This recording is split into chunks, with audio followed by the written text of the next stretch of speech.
Assalamualaikum warahmatullahi wabarakatuh. Saya Abdul Takin, NIM F1D1180007, Program Studi Teknik Pertambangan Universitas Jambi angkatan 2018.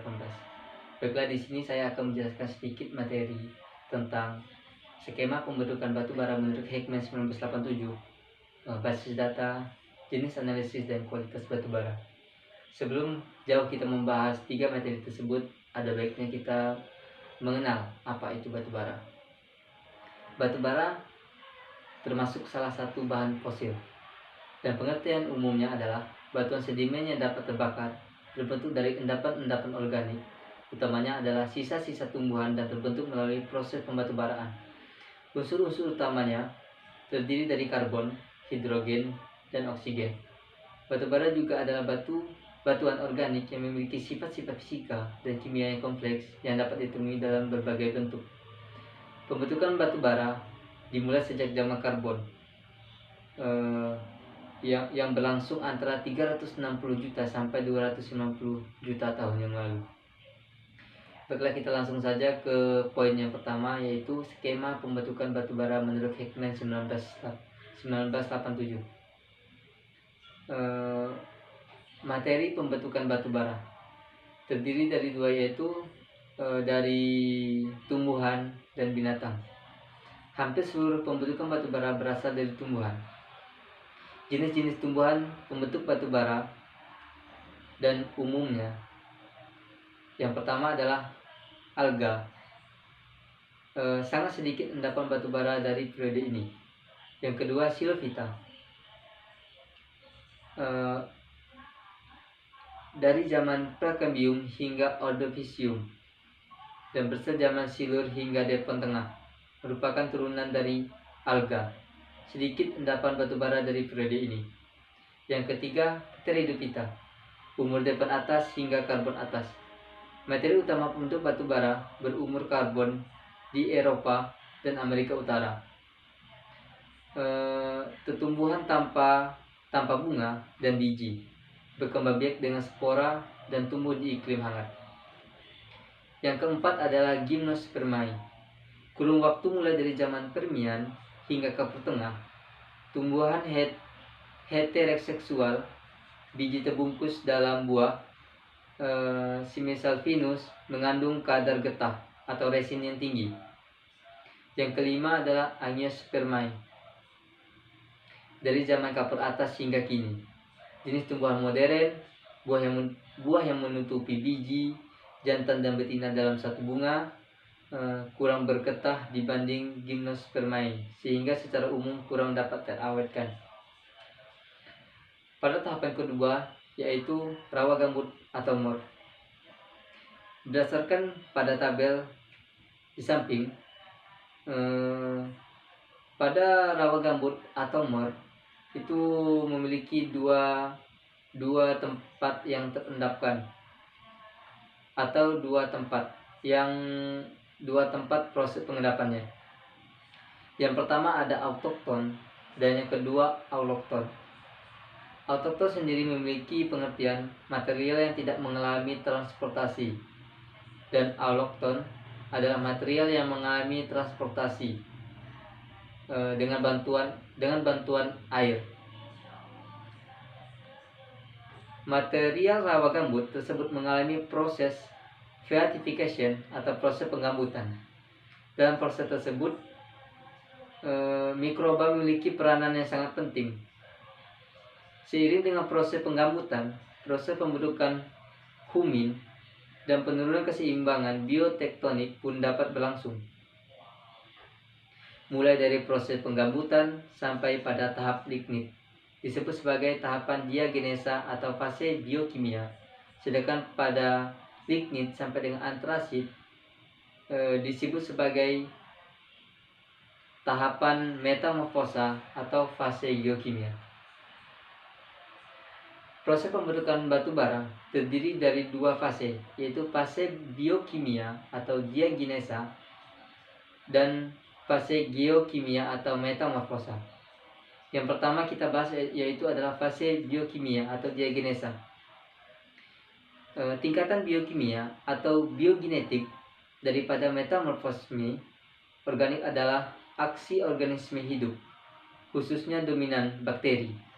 Bakteri yang berperan yaitu bakteri aerob dan bakteri anaerob, serta jamur. Bakteri aerob menguraikan unsur karbon, nitrogen, dan karbon dioksida CO2 pada material tumbuhan. Sedangkan bakteri anaerob menguraikan unsur hidrokarbon atau CH, asam, serta alkohol pada material tumbuhan. Proses ini berlangsung di bawah permukaan. Dalam pembentukan batu bara, material tanaman mengalami proses penggambutan dan proses pembentukan humin terhadap humin metal.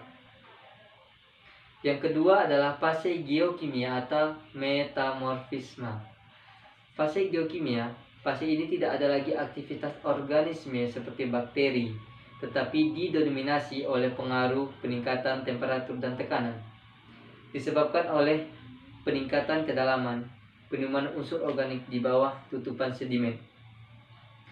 Batas dari fase tersebut yaitu pada kedalaman lebih dari 10 meter, tetapi bisa dikatakan reaksi berakhir pada tingkat gambut dan aksi geokimia menjadi agen utama pada tingkat brown coal dan hard coal. Pada tahapan geokimia terjadi peningkatan rank pada batu bara, mulai dari lignit sampai pada antrasit. Seiring dengan kenaikan rank, maka terjadi pula kenaikan unsur karbon, nilai reflektan atau Rmax, dan CV atau kalori value atau nilai karbon, serta terjadi penurunan kandungan air, H2O, volatimeter, hidrogen, dan oksigen. Nilai kalori batubara bergantung pada peringkat batubara.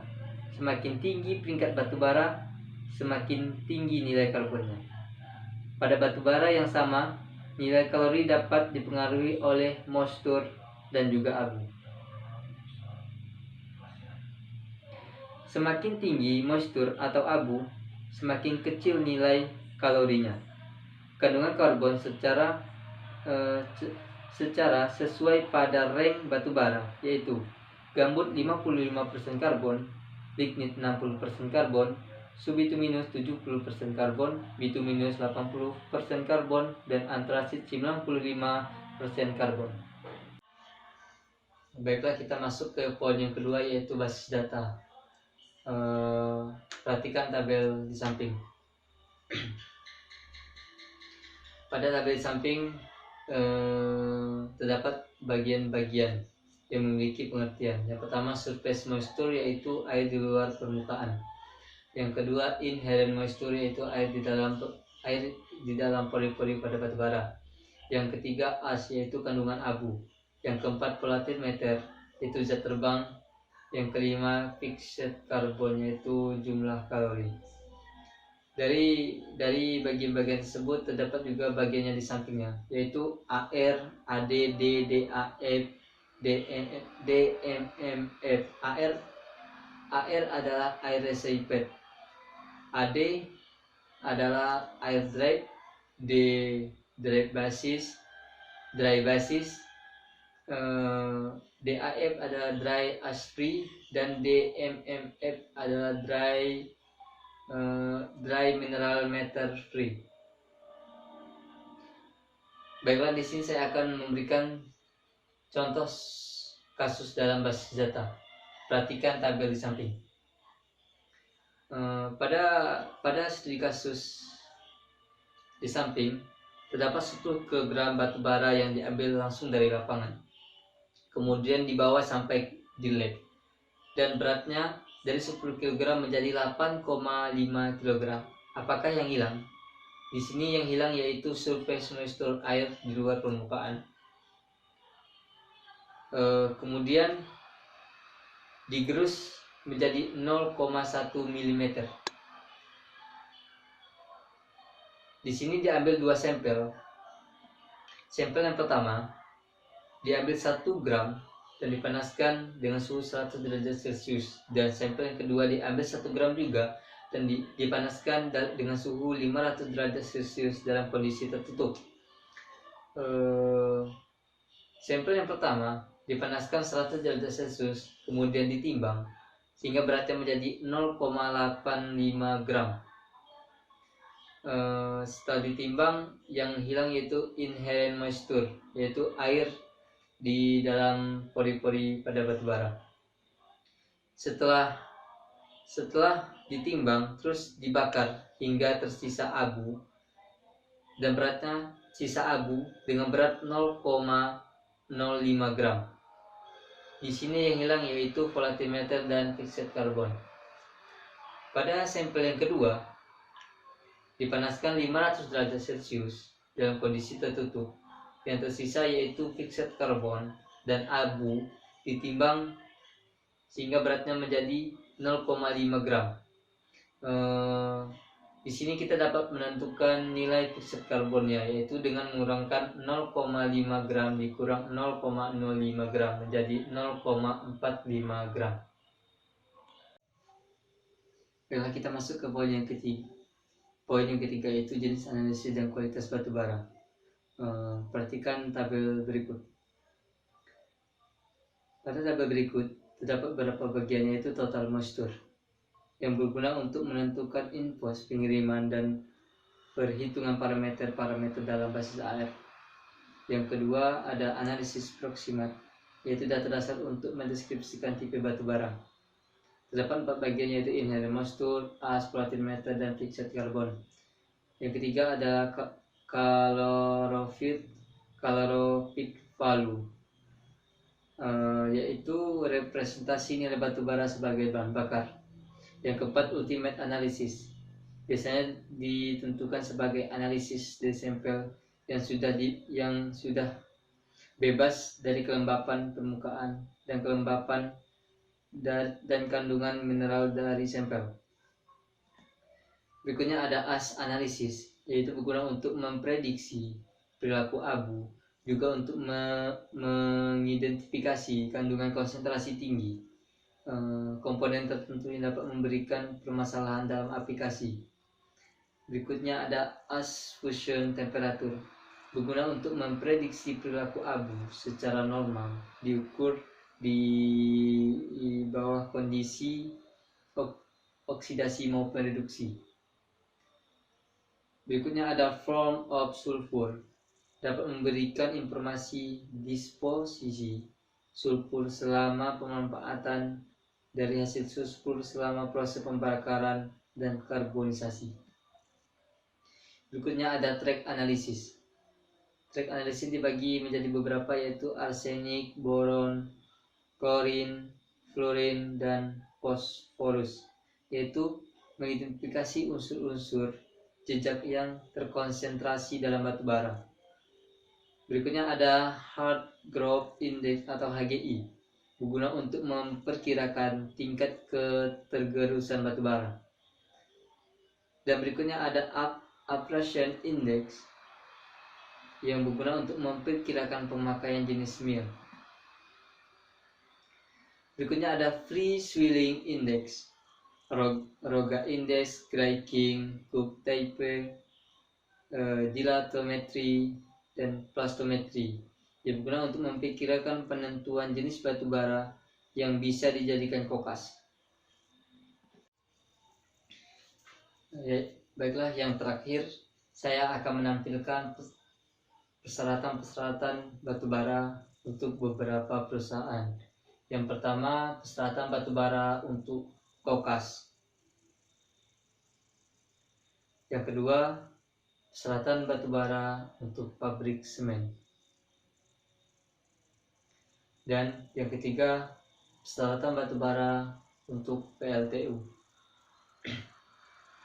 Baiklah teman-teman, semoga dari materi yang saya sampaikan dapat bermanfaat dan bisa menjadi pelajaran untuk teman-teman semua. Kurang lebihnya saya mohon maaf, dan saya akhiri. Wassalamualaikum warahmatullahi wabarakatuh.